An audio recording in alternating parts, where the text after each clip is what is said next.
একজন পূর্ণবয়স্ক মানুষের দেহে প্রায় 200 গ্রাম ডিএনএ থাকে। যদি ডিএনএগুলোকে দেহের কোষগুলো থেকে বের করে লম্বা করে রাখা হয়, তাহলে তার দৈর্ঘ্য হবে 67 বিলিয়ন মাইল, যা দ্বারা পৃথিবী থেকে সূর্যে 530 বার অথবা পৃথিবী থেকে চাঁদে 1,50,000 বার ভ্রমণ করা সম্ভব। ফিমার মানবদেহের সবচেয়ে লম্বা এবং সবচেয়ে শক্তিশালী হাড়, যা প্রায় 6000 পাউন্ড চাপ শক্তি সহ্য করতে পারে, যেটা মানবদেহের ওজনের প্রায় 30 গুণ পর্যন্ত বহন করার সমান। মানুষ 0.2 থেকে 0.3 সেকেন্ডের মধ্যে কোনো খাবারের স্বাদ শনাক্ত করতে পারে, যা চোখের পলকের চেয়েও দ্রুত। মানবদেহের সবচেয়ে বৃহত্তম পেশি গ্লুটাস ম্যাক্সিমাস, যা নিতম্বের পেছনে অবস্থিত এবং নিতম্ব নামেও পরিচিত। এটি ওঠা, বসা, সিঁড়ি বেয়ে ওঠা, নিচে নামা, নিজেকে দাঁড়ানো অবস্থায় ধরে রাখা ইত্যাদি কাজে ব্যবহৃত হয়। কিছু গবেষণা অনুসারে একজন 70 বছর বয়সী মানুষ তার জীবদ্দশায় প্রায় 12,000 গ্যালন পানি পান করেন।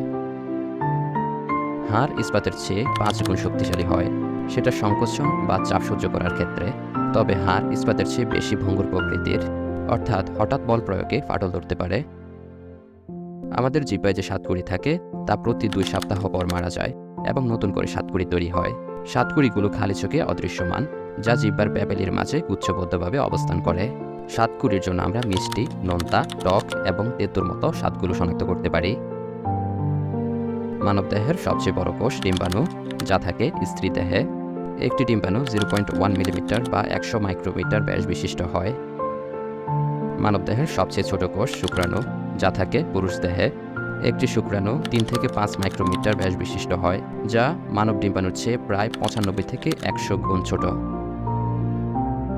একজন প্রাপ্তবয়স্ক মানুষের বিশ্রামরত অবস্থায় প্রতি মিনিটে 70 থেকে 80 বার, গড়ে 75 বার হৃদস্পন্দন ঘটে, অর্থাৎ দিনে প্রায় 1 লক্ষ বার হৃদস্পন্দন ঘটে। এতে প্রায় 1400 লিটার রক্ত সঞ্চালিত হয়।